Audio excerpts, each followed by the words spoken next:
से बयां गरचे बहुत शौक नहीं है, शायद के उतर जाए तेरे दिल में मेरी बात, शायद के उतर जाए तेरे दिल में मेरी बात। या वसात अफलाक में तकबीर मुसलसल, या वसात अफलाक में तकबीर मुसलसल, या खाक के आगोश में तस्बीह मुनाजात, या खाक के आगोश में तस्बीह मुनाजात। वो मज़हब मुर्दान खुदा गाहे खुदा मस्त, वो मज़हब मुर्दान खुदा गाहे खुदा मस्त। ये मज़हब मुल्ला व जमादात व नबातात, ये मज़हब मुल्ला व जमादात व नबातात। पर्दाए हस्ती अगर सूजी बना रे ला इलाहा, पर्दाए हस्ती अगर सूजी बना रे ला इलाहा, अज़मा बेपर्दा बीनी नूर इल्लल्लाह रा ला इलाहा इल्लल्लाह।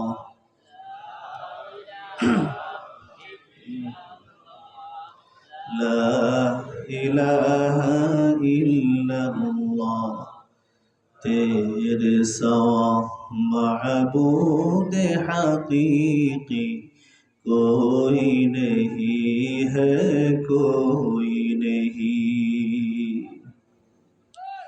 तेरे सिवा मौजूद हकीकी कोई नहीं है, कोई नहीं। यादों में तेरे सबको भूला तू, कोई न मुझको याद रहे। अल्लाहु अकबर। यादों में तेरे सबको भूला तू, कोई न मुझको याद रहे। सब खुशियों को आग लगा तू, खानाए दिल आबाद रहे। अब तो रहे बस तादमे आखिर, अब तो रहे बस तादमे आखिर। विर्द सुबा ऐ मेरे इलाला इलाहा इल्लल्लाह, ला इलाहा इल्लल्लाह। जोड़े ला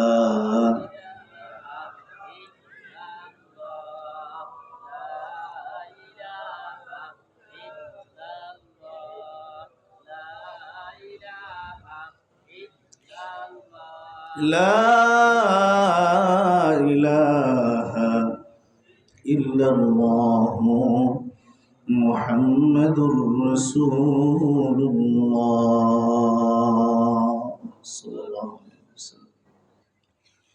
मुफिजिया दारुल हसनात कैडेट মাদ্রাসার উদ্যোগে আয়োজিত তফসির চতুর্থ বার্ষিক তফসিরুল কোরআন মাহফিলের সম্মানিত সদর ইজলাস সভাপতি, উপস্থিত মুআজ্জাজ মুকাররম হযরত উলামায়ে কিরাম, সম্মুখপানে উপবিষ্ট অত্র অঞ্চলের জ্ঞানী গুণী বুদ্ধিজীবী হযরতে মুরব্বিয়ানে আযম, সমবয়স্ক ও যুবক ভাই ও বন্ধুগণ, পর্দার অন্তরালে অবস্থানরত মুআজ্জাজা মুহতারামা, আবেদা সালেহা মুমিনা মুতকিনা মুহসিনা আমার মা ও বোনেরা, আল্লাহ রাব্বুল আলামিনের দরবারে লাখো কোটি শুকর সুজুদ যে রব্বুল আলামিন আমাদেরকে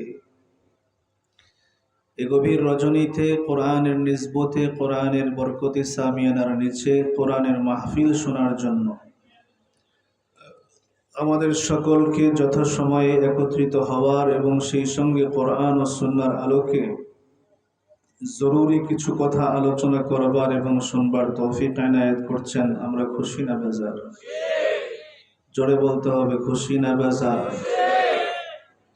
জবান খুলে দিল থেকে মহান মালিকের দরবারে এর শুকর গুজার করতেছি। জোরে বলি আলহামদুলিল্লাহ। অসংখ্য অগণিত দরুদ ও সালাম আকায়ে নামদার তাজদারে মদিনা महबूब किब्रिया जिगर गोश आमिना सय्यदुल मुरसलीन खातमुन नबिय्यीन रहमतुल लिल आलमीन नबियुर रहमह नबी मुहम्मदुर रसूलुल्लाह सल्लल्लाहु अलैहि वसल्लमेर ऊपर আল্লাহ রব্বুল আলামিন যে মহান পয়গম্বরের সৌভাগ্যবান উম্মত করে আমাদেরকে পৃথিবীতে প্রেরণ করেছেন, এই জন্য আবার একবার জবান খুলে আকাশ বাতাসকে একদম মাতাল করে দিয়ে আমাদের জবান খুলে অন্তরের অন্তঃস্থল থেকে, হৃদয়ের গভীর থেকে মহান রবের দরবারে কালিমাতুশ শুকর আদায় করে বলি আলহামদুলিল্লাহ। মাশাআল্লাহ। অল্প সময় কথা হবে, আপনারা আছেন তো ইনশাআল্লাহ? আমি আপনাদের এই এলাকায় একদম নতুনও না, আবার পুরাতনও না। কি বলেন, ঠিক না? বিগত আজকে নভেম্বরের কত তারিখ? 13 তারিখ। আজকের থেকে 9 বছর আগে আমি বাইতুল হাবিব মসজিদে খতিব ছিলাম অল্প সময়ের জন্য। সে হিসেবে আপনাদের এই এলাকায় যাতায়াত আছে এবং অনেকের সাথে পরিচয় আছে। যিনি আজকের মাহফিল আয়োজন করেছেন আমিরুল হাসানাত দামাত বারাকাতুহুমুল আলিয়া, ওনার মসজিদের খতিব ছিলাম। সেই হিসেবে বলি, একদম পুরাতনও নয়, আবার নতুনও নয়। যাই হোক না কেন, আমি সামান্য সময় কিছু কথা তেলাওয়াতকৃত আয়াত এবং হাদিসকে সামনে রেখে বলার ইচ্ছা পোষণ করেছি। যদি আপনারা সঙ্গ দেন তাহলে কথা বলবো এবং শুরু করতে চাই ইনশাআল্লাহ। করব? মুহতারাম হাজিরিন, কোরআনুল কারীমের সূরাতুল বাকারার 186 নম্বর আয়াতে কারিমা রাসূলুল্লাহ সাল্লাল্লাহু আলাইহি ওয়াসাল্লামের অসংখ্য অগণিত আহাদিসে মুবারাকা থেকে, পবিত্র মুখ নিঃসৃত অসংখ্য আহাদিসে মুবারাকা থেকে তিরমিজি শরীফে বর্ণিত 3371 নম্বর হাদিস আমি আপনাদের সম্মুখে তেলাওয়াত করেছি। সেই সাথে মুস্তাদরাকে হাকিম থেকে একটি হাদিস তেলাওয়াত করেছি। রব্বুল আলামিনের রহম, করম, দয়া, অনুগ্রহ শামিলে হাল হলে আয়াত এবং হাদিসগুলোকে সামনে রেখে উম্মতের জিম্মেদার হিসেবে, পয়গম্বরের একজন ওয়ারিস হিসেবে আমি আমার দায়িত্ব পালনার্থে নিজের ইসলাহের জন্য, উম্মতের কর্ণগহরে দ্বীনের দাওয়াত এবং আহ্বানকে পৌঁছানোর জন্য আপনাদের সম্মুখে মুখতাসার সংক্ষিপ্তভাবে কিছু কথা আলোচনা করার জন্য প্রয়াস চালাবো, ইচ্ছা পোষণ করছি। ওমা তৌফিকি ইল্লা বিল্লাহ। সকলে বলে আমিন। মুহতারাম হাজিরিন, খুব মনোযোগ লাগান। আমি আজকে একটা আমল আপনাদেরকে শিখিয়ে যেতে চাই, যে একটা আমল যদি আমরা করতে পারি তাহলে আমার জন্য দুনিয়া এবং আখিরাত উভয় জাহানে আমি ফাওজান আযীমা, আমি মহান সফলতা অর্জন করব, মহা সফলতা অর্জন করব। জোরে বলেন আল্লাহু আকবার। একটা আমল, বেশি বড় আমল নয়। বলেন তো দেখি, পৃথিবীতে কোন কাজটা সবচাইতে সহজ? না বললে বলাটা কঠিন হয়ে যাবে। পৃথিবীতে চাওয়া কাজটা সবচাইতে বেশি সহজ। বলেন কি কাজ? চাওয়া। ফকিরেও চাইতে কোনো সমস্যা নেই। রাস্তাঘাটে যখন আমরা বের হই তখন চাইতে তার কারো কোনো টাকা পয়সা লাগে? জোরে বলেন, লাগে? চাইতে পারে। চাওয়া কাজটা বড় সহজ। আবার অনেকের কাছে এই কাজটা অনেক বড় কঠিন। তবে এই চাওয়ার কাজটা যদি কোনো মানুষের দরবারে না হইয়া মহান আল্লাহ রাব্বুল আলামিন মহান মালিকের দরবারে হয়, তাহলে কি কাজটা কঠিন হবে না সহজ হবে? আরো জোরে বলেন, সহজ হবে। আমি আজকে যে আমলটার কথা বলতে চাচ্ছি সেই আমলটার নাম হলো চাওয়া, দোয়া, ডাকা, আহ্বান করা। সবগুলো একই কথা। আরবিতে বলা হয় দোয়া, বাংলায় বলা হয় ডাকা, আহ্বান করা, চাওয়া। কথা কি বুঝতেছেন? আজকের পৃথিবীর মানুষ পেরেশান হয়ে গেছে। আমার অমুক জিনিস নাই, আমার তমুক জিনিস নাই, আমার এই সমস্যা, আমার ওই সমস্যা, আমি এই রোগে আক্রান্ত, আমি অমুক রোগে আক্রান্ত, ইত্যাদি ইত্যাদি। কোনো মানুষ এমন নেই যে মানুষটা পরিপূর্ণ সুখী। কথা বলেন ঠিক না বেঠিক? তাহলে প্রবলেম আছে এমন কোনো মানুষ নাই? প্রবলেম এমন কোনো মানুষ কি পৃথিবীতে আছে? আমার আপনার দৃষ্টিতে পৃথিবীর যে মানুষটাকে সবচেয়ে বেশি সুখী মনে হয়, একেও যদি আপনি ঘরের চিপায় ডাক দিয়ে যা জিজ্ঞাসা করেন, ভাই আপনি বোধহয় সবচেয়ে বড় সুখী, টাকা পয়সার অভাব নাই, ধন দৌলতের অভাব নাই, নারী আছে, গাড়ি আছে, বাড়ি আছে, আপনি বোধহয় সবচেয়ে বেশি সুখী মানুষ, সেও চোখের পানি ছেড়ে দিয়ে বলবে, ভাইও তোমার ধারণাটা ভুল আছে। কথা বলেন ঠিক না? প্রমাণ হয় পৃথিবীর কোনো মানুষ শতভাগ সুখের মধ্যে আছে এমনটা বলা যায় না। প্রত্যেকটা মানুষের সমস্যা আছে, বিপদ আছে, মুসিবত আছে, আছে না নাই? আল্লাহ পাক রব্বুল আলামিন বলেন, এই মুসিবত দূর করনে ওয়ালা কে? আরো জোরে বলতে হবে, কে? তার মানে আল্লাহ রব্বুল আলামিনের কাছে দোয়া করতে হবে, আল্লাহর কাছে চাইতে হবে।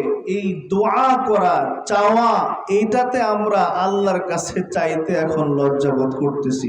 নাউযুবিল্লাহি মিন যালিক। কথা বলেন ঠিক না বেঠিক? আমরা আল্লাহর কাছে চাওয়া ছেড়ে দিয়েছি। ইমানটাকে আগে ঠিক করে নেন। বলেন চাইতে হবে কার কাছে? আরো জোরে বলেন, কার কাছে? অথচ আমরা এই হাতটাকে আল্লাহর দরবারে না তুলে এখন মানুষের দরবারে হাত পাততেছি। কথা বলেন ঠিক না বেঠিক? আল্লাহ পাক কি খুশি হন না নারাজ হন? চাইতে হবে কার কাছে? আরো জোরে বলেন, কার কাছে? আল্লাহ পাক রব্বুল আলামিন ছাড়া আমার এই হাত আমি কারো সামনে আর পাতবো না। মনে থাকবে তো ইনশাআল্লাহ? ও দুনিয়ার মুসলমান, আল্লাহর গোলাম, যে আয়াতে কারিমা তেলাওয়াত করেছি, এই আয়াতের শানে নুজুল আল্লামা জালালউদ্দিন সুয়ুতী রাহমাতুল্লাহি আলাইহি কিতাবের মধ্যে লেখেন, সাহাবায়ে কেরামের একটা ছোট্ট দল পয়গম্বরের দরবারে গেছে। কার দরবারে? পয়গম্বরের দরবারে যায় বলে, সাহাবায়ে কেরাম কিন্তু খুব সহজ সরল মানুষ ছিলেন। কথা কয় না আমাদের মতো পেশগুসওয়ালা, হ্যাঁ? সহজ সরল, একদম সাদা সিধা, সাদা মাঠা মানুষ ছিলেন। পয়গম্বরের দরবারে যায় সাহাবায়ে কেরাম জিজ্ঞাসা করে, ইয়া রাসূলুল্লাহ, ইয়া হাবিবাল্লাহ, আল্লাহ রাব্বুল আলামিনকে যে ডাকতে হবে, আল্লাহ পাক রব্বুল আলামিনের কাছে যে চাইতে হবে, তাকে যে ডাকতে হবে, আস্তে ডাকবো না জোরে ডাকবো কিছুই তো বুঝি না। আল্লাহ আমাদের কাছে আছে না দূরে আছে, আমাদেরকে বলে দেন। ওগো পয়গম্বর, আল্লাহ আমাদের কাছে না দূরে, আমাদেরকে জানায় দেন। যদি কাছে থাকে তাহলে আস্তে ডাকলেই তো সারে, আর যদি দূরে থাকে তাহলে কি করতে হবে? কথা কয় না, জোরে ডাকতে হবে। দূরের মানুষকে আস্তে ডাকলে কখনো শুনতে পায় না। যেই লোকটা আমার কাছে আছে তাকে আমি আস্তে ডাকলেই শুনবে, কিন্তু ওই লোকটা শুনবে না। কথা বলেন ঠিক না বেঠিক? এটা সাহাবায়ে কেরামের একটা সহজ সরল মনের প্রশ্ন করছে, আল্লাহ কোথায় আছে? কাছে না দূরে আছে? যদি কাছে থাকে তাহলে আল্লাহকে তো আস্তে ডাকলেই তিনি শুনবেন। কথা বলেন না কেন? আর যদি দূরে থাকে তাহলে তো জোরে ডাকতে হবে। প্রশ্নের ভাবে কি বোঝা যায়? সহজ সরল মনের কথা না, বলেন তো দেখি। পয়গম্বরের দরবারে যখন এই প্রশ্ন করছে সাহাবায়ে কেরাম, আল্লাহ পাক রব্বুল আলামিন আরশে আজিম থেকে শুনতেছেন কিনা? কথা বলে না। আপনারা যদি কথা না বলেন তাহলে তো আমি ওয়াজ করতে পারবো না। আল্লাহ শুনতেছেন কিনা? আল্লাহর কাছে আছে কেমন ফেরেশতা? জোরে বলেন না। জিবরিল। জিবরিল আমিন আলাইহিস সালাতু ওয়াস সালামকে আল্লাহ পাক রব্বুল আলামিন সঙ্গে সঙ্গে পাঠায় দিয়েছেন আয়াত দিয়া। সুবহানাল্লাহ। জোরে বলেন। কোন আয়াত? সূরাতুল বাকারা 186 নম্বর আয়াতে কারিমা, যেটা আমি আপনাদের সামনে খুতবায় তেলাওয়াত করেছি। সুবহানাল্লাহ। জোরে বলেন। আল্লাহ পাক রব্বুল আলামিন জিবরিলকে পাঠায় দেয়া বলে, ও জিবরিল যাও যাও আমার পয়গম্বরের দরওয়াজার সামনে যাও। আমার পয়গম্বরকে আমার কিছু বান্দারা আমার সম্পর্কে তার পয়গম্বরকে জিজ্ঞাসা করেছে, আমি রব্বুল আলামিন কাছে থাকি না দূরে থাকি, এমন প্রশ্ন করেছে। যাও আয়াত নিয়ে চলে যাও। জিবরিল আমিন আলাইহিস সালাতু ওয়াস সালাম পয়গম্বরের দরবারে এসে সালাম দিয়া আয়াত পেশ করে বলে, ওয়া ইযা সাআলাকা ইবাদি আন্নি ফাইন্নী করিব।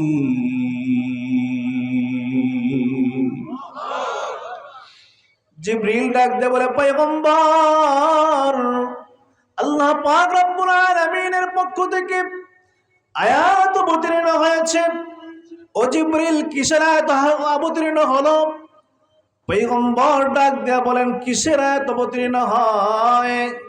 জিবরিল ডাক দেয়া বলে, ইয়া রাসূলুল্লাহ, ইয়া হাবিবাল্লাহ, আপনার সামনে বসে থাকা যে সাহাবায়ে কেরাম আপনাকে প্রশ্ন করেছে, সেই প্রশ্নের জবাব আল্লাহ আরশে আজিম থেকে দিয়ে দিয়েছেন। আল্লাহ পাক রব্বুল আলামিন আরশে আজিম থেকে জানায় দেয়, ওগো আমার হাবিব, আপনাকে যখন আপনার সাহাবায়ে কেরাম জিজ্ঞাসা করবে আমি রব্বুল আলামিন সম্পর্কে, যে আমি আল্লাহ কাছে থাকি না দূরে থাকি, আমি রব্বুল আলামিন জানায় দিয়ে দিলাম, আপনি আপনার সাহাবায়ে কেরামকে জানায় দেন, ইন্নী করিব, আমি আল্লাহ বান্দার অতি নিকটেই থাকি। আল্লাহু আকবার। আল্লাহ পাক থাকেন কোথায়? জোরে বলেন। বান্দার দূরে না নিকটে? আল্লাহ পাক অন্য আয়াতে বলেন, ওয়া নাহনু আকরাবু ইলাইহি মিন হাবলিল ওয়ারিদ।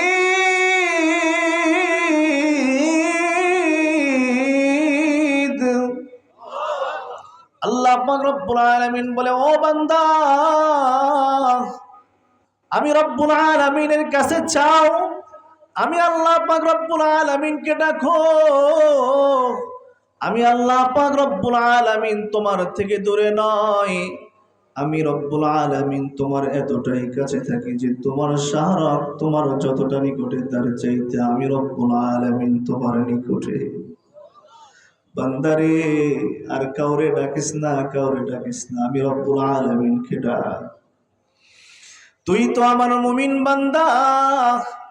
ও বান্দা, তুই ডাকলে আমি শুনবো না কেমনে? আমি তো ওই রব, যেই রব কখনো ঘুমাই না।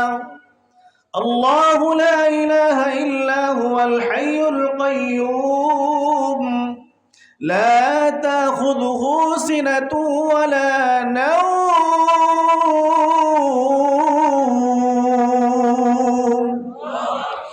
আল্লাহ পাক রব্বুল আলামিন তার নিজের পরিচয় দিয়া বলে, ও বান্দা, আমি হলাম হাইয়ুন কাইয়্যুম, আমি চিরঞ্জীব, আমি আমার কখনো মরণ হবে না। আমি রব্বুল আলামিন চিরস্থায়ী, আমি এমন একজন রব, লা তাখুযুহু সিনাতুন ওয়া লা নাওম, যেই রবের কখনো ঘুমও আসে না, তন্দ্রাও আসে না, ঝিমানিও আসে না। ও বান্দা, তুই কখন ডাক দিবি আমি রব্বুল আলামিন সঙ্গে সঙ্গে তোর ডাকে সাড়া দিব। সাহাবায়ে কেরাম বুঝতে পারলেন তাহলে আল্লাহ পাক দূরে না, কোথায়? কথা বলতে হবে, কোথায়? কাছে আছে, কিন্তু কতটা কাছে আছে এইটা তো বোঝা গেল না। কথা কয়, এই আয়াত দ্বারা এতটুকু বোঝা যাচ্ছে যে আল্লাহ কাছে আছেন, কিন্তু কতটা কাছে এটা বোঝা যায় না। এই জন্য রব্বুল আলামিন সঙ্গে সঙ্গে পরের অংশ অবতীর্ণ করলেন। আল্লাহু আকবার। কি বলেন আল্লাহ?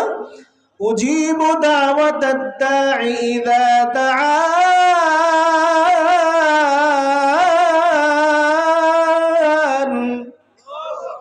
আল্লাহ পাক রব্বুল আলামিন বলে, বান্দা আমি রব্বুল আলামিন তোমার কতটা কাছে আছি তুমি একটু আন্দাজ করে নাও। বান্দা তুমি যখনই আমাকে ডাকো, আমি আল্লাহ ঠিক তখনই তোমার ডাকে সাড়া দেই। কতটা কাছে থাকলে ডাকা মাত্রই সাড়া দেয়। ও দুনিয়ার মুসলমান, ওই আল্লাহরে আমরা ডাকা ভুলে গেছি। আমরা মানুষরে ডাকি, বিপদে পড়লে অন্যরে স্মরণ করি। কথা বলেন ঠিক না বেঠে? অসুস্থ হইলে আগে আমাদের হাসপাতালের ডাক্তারের কথা মনে হয়, অথচ রব্বুল আলামিন তোমাকে অসুস্থতা কেন দিল এটাও বোঝার চেষ্টা করলা না। আল্লাহ বলে, বান্দা তুই ডাকস না, মুয়াজ্জিন কতবার আজান দেয়, একটু আমার দরবারে এসে হাসিরা দেস না। বান্দারে রমজান মাসটাও তোর সামনে দিলাম, রোজাও রাখস না আমার সামনে, তুই আমাকে একবার মাত্র আল্লাহ বলে ডাক দিলে আমি রব্বুল আলামিনের কুদরতি কলিজাটা ঠান্ডা হয়ে যায়। আল্লাহু আকবার। ও বান্দা তুই নাফরমানি করস, তুই কোন সময় আমাকে ডাকস না, অথচ তোমারে বানাইছি আমি রব্বুল আলামিন এই জন্য যে তোর জবানটা দিয়ে আমি রব্বুল আলামিনরে ডাকবি। কথা বলেন ঠিক না বেটি? বান্দা তুই যখন ডাকস না, তখন তোরে অথবা তোর সন্তানরে আমি রোগ দিয়ে আক্রান্ত করে ফেলি, যাতে করে তুই একটু আমারে স্মরণ করস, কিন্তু ওই সময়ও তুই আমারে ভুলে গেছিস না। আল্লাহ পাক রব্বুল আলামিন বলে, উজিবু দাওয়াতাদ দাঈ ইযা দাআন। ও বান্দা তুই যখনই আমাকে ডাকস, যেই সময়ে আমাকে ডাকস, আমি রব্বুল আলামিন আরশে আজিম থেকে তোর ওই সময় তোর ডাকে সাড়া দেই। আল্লাহ পাক রব্বুল আলামিন বলতে চাই, বান্দা তুই যখন ফজরে ডাকস আমি আল্লাহ তোর ডাকে সাড়া দেই, জোহরের সময় ডাকস আমি আল্লাহ সাড়া দেই, আসরের সময় ডাকস আমি আল্লাহ সাড়া দেই, মাগরিবের সময় ডাকস বান্দা আমি আল্লাহ তখনও তোর ডাকে সাড়া দেই, ইশারের সময় ডাকস আমি আল্লাহ তখনও সাড়া দেই। শুধু তাই নয়, রাতে যখন তুমি ঘুমিয়ে যাও, রাতটা যখন একদম নিশি রজনী, একদম যখন সমস্ত দুনিয়া যখন ঘুমের বিছানায় চলে যায়, গাছের পাতাগুলো যখন নড়াচড়া বন্ধ করে দেয়, পাখিগুলো যখন তাদের কিচিরমিচির আওয়াজগুলো বন্ধ করে দেয়, একদম কিংপতং নীরবতা যখন চলতে থাকে রে বান্দা, রাত্র ৩টার সময় শীতের মধ্যে তোমার পাশেই তোমার স্ত্রী শোয়া আছে বিছানার মধ্যে, তুমি ওই সুন্দর করে আস্তে আস্তে করে যখন বিছানা থেকে ওঠো, তাম পৃথিবীর কেউ তোমাকে দেখে না, কেউ তোমাকে জানে না, দরওয়াজাটাও বন্ধ, জানালাগুলোও তোমার ঘরের গুলো বন্ধ, তোমার স্ত্রী তোমার পাশে শুয়ে আছে, সেও তখনও টের পায় না। তুমি যখন আস্তে আস্তে উঠে ঠান্ডা পানি দিয়া যখন ওযুটা করে মুসাল্লাটা বিছায় যখন কুদরতি কদমের মধ্যে সিজদা করে, বান্দা ও বান্দা 2 রাকাত নামাজ আদায় করার পর তুমি যে হাতটা উঠায়া আল্লাহ আল্লাহ বলে যখন তুমি ডাক দিছো রে বান্দা, হাদিসের মধ্যে আসছে আল্লাহ পাক রব্বুল আলামিন তখন ডাক দেয়া বলে, লাইসা বাইনি ওয়া বাইনাকা হিজাব। ও বান্দা এটা এমন একটা মুহূর্ত, যেই মুহূর্তে তোর মধ্যে আমার মধ্যে আর কোনো পর্দা নাই। আল্লাহু আকবার। ও বান্দা এই সময়টা হলো এমন একটা সময়, যেই সময় পৃথিবীর কেউ তোরে দেখে না, কেউ তোরে শোনে না, তুই যখন আমি রব্বুল আলামিনকে আল্লাহ বলে ডাক দিস, তোর মাঝে আমার মাঝে কোনো পর্দা থাকে না রে বান্দা। ওই নিশি রজনীতে, ওই একা একা এক এক মুহূর্তে, ওই সময়ও আমি রব্বুল আলামিন, তুমি যখন আস্তে আস্তে মনে মনে ডাক দিয়া আল্লাহকে আল্লাহ বলো, আমি আল্লাহ তোমার মনের ডাকের সারা সঙ্গে সঙ্গে দিয়ে দিই। अल्लाह अल्लाह क्या मुबारक नाम है, अल्लाह अल्लाह मोमिनों का काम है, अल्लाह अल्लाह ईच शीरीन इस्तनाम, अल्लाह अल्लाह मी कुनत जानम तमाम। जोरे बोलें अल्लाह अकबर। अल्लाह पाक रब्बुल आलामीन ताहले काছে না দূরে? আল্লাহ পাক কতটা কাছে? অনেক কাছে না অল্প কাছে? আরো জোরে বলেন। তাহলে আল্লাহ পাক রব্বুল আলামিন আমাদের ডাক শোনেন কি শোনেন না? আল্লাহর কাছে চাইলে আল্লাহ পাক রব্বুল আলামিন আমাদের ডাক শোনেন কি শোনেন না? চাই না এই জন্য পাই না। কথা কয়, চাই না তাই পাই না। যদি চাওয়ার মতো চাইতাম, আল্লাহ পাক রব্বুল আলামিনের কাছে যদি চাওয়ার মতো চাইতে পারতাম, আল্লাহ রব্বুল আলামিন না দিয়ে পারতেন না। আল্লাহু আকবার।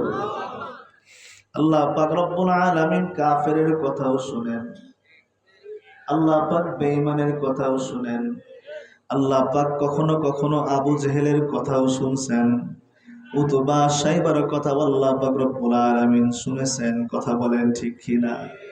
একজন কাফের যদি আল্লাহ পাক রব্বুল আলামিন তার দোয়া কবুল করতে পারেন, আমি মুসলমান মুমিন কি আমার দোয়া আল্লাহ পাক কবুল করবেন না?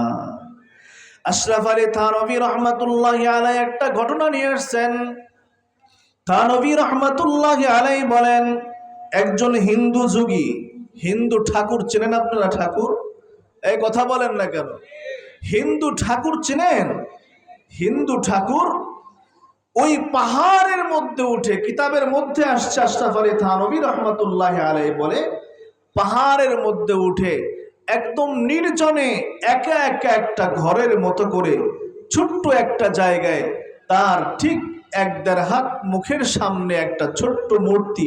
ভাইজান, ওনারা মূর্তি সামনে রেখে ইবাদত করে কিনা? কথা বলবেন। হ্যাঁ, দোকানের মধ্যে বলেন বা ঘরের মধ্যে বলেন, আছে না? না এরকম। এই হিন্দু ঠাকুর ওই পাহাড়ের চূড়ার মধ্যে উঠে তার সামনে মূর্তি রেখে মূর্তির পূজা করে আর মূর্তির জিকির করতে থাকে। যুবক ভাইদের জন্য কথাগুলো বলতেছি, একটু শোনেন মনোযোগ দিয়ে। আমরা তো আর ঝাল মিষ্টি সবকিছু দিয়ে কথা বলতে পারি না। কোরআন হাদিস নিশ্চিত যে কথাগুলো আসে, এই কথাগুলোই আমরা বলতে জানি। এই জন্য আপনাদেরকে লক্ষ্য করে এই কথাগুলো বলছি, খুব ভালো করে বুঝেন। এই হিন্দু ঠাকুর প্রত্যেক দিন সকালবেলা উঠে পাহাড়ের উপরে ওই নির্জনে একা একা যাইয়া তার সামনে রাখা মূর্তিটাকে সামনে রেখে মূর্তির জিকির করে। মূর্তির জিকির, মূর্তিকে আরবিতে বলা হয় সনম। জোরে বলেন কি? সদ, নুন, মিম, এই 3টা অক্ষরের সম্মিলিত শব্দ হলো সনম। সনম মানে হলো মূর্তি। জোরে বলেন সনম মানে কি? এখন সনমের জিকির করতে থাকে প্রত্যেক দিন সকালবেলা উঠে ওই একা একা চাইয়া সামনে। কতটুকু সামনে বলেন তো দেখি? এই 1 থেকে 1.5 হাত সামনে এই মূর্তিটা রেখে মূর্তির জিকির করে। থানভী রহমাতুল্লাহি আলাইহি লেখে, প্রতিদিন সে জিকির করে সনম সনম সনম সনম সনম সনম। আমরা যেরকম আল্লাহর জিকির করি, করি কি করি না? আমরা যেরকম বলি আল্লাহ আল্লাহ আল্লাহ আল্লাহ আল্লাহ, জোরে একটু ডাক দেন আল্লাহ আল্লাহ আল্লাহ আল্লাহ আল্লাহ। থানভী রহমাতুল্লাহি আলাইহি লেখেন, 80 বছরের এই কাট্টা কাফের, এই 80 বছরের বৃদ্ধ কাফের প্রত্যেক দিন পাহাড়ের চূড়ায় উঠে তার সামনে রাখা ওই মূর্তির জিকির করে সনম সনম সনম। সনম সনম সনম সনম বলে যখন ডাকে, কিতাবের মধ্যে লেখে 1 বছর নয়, 2 বছর নয়, 12টা বছর পর্যন্ত এই বৃদ্ধ লোকটা ওই সনমের পূজা করতেছে।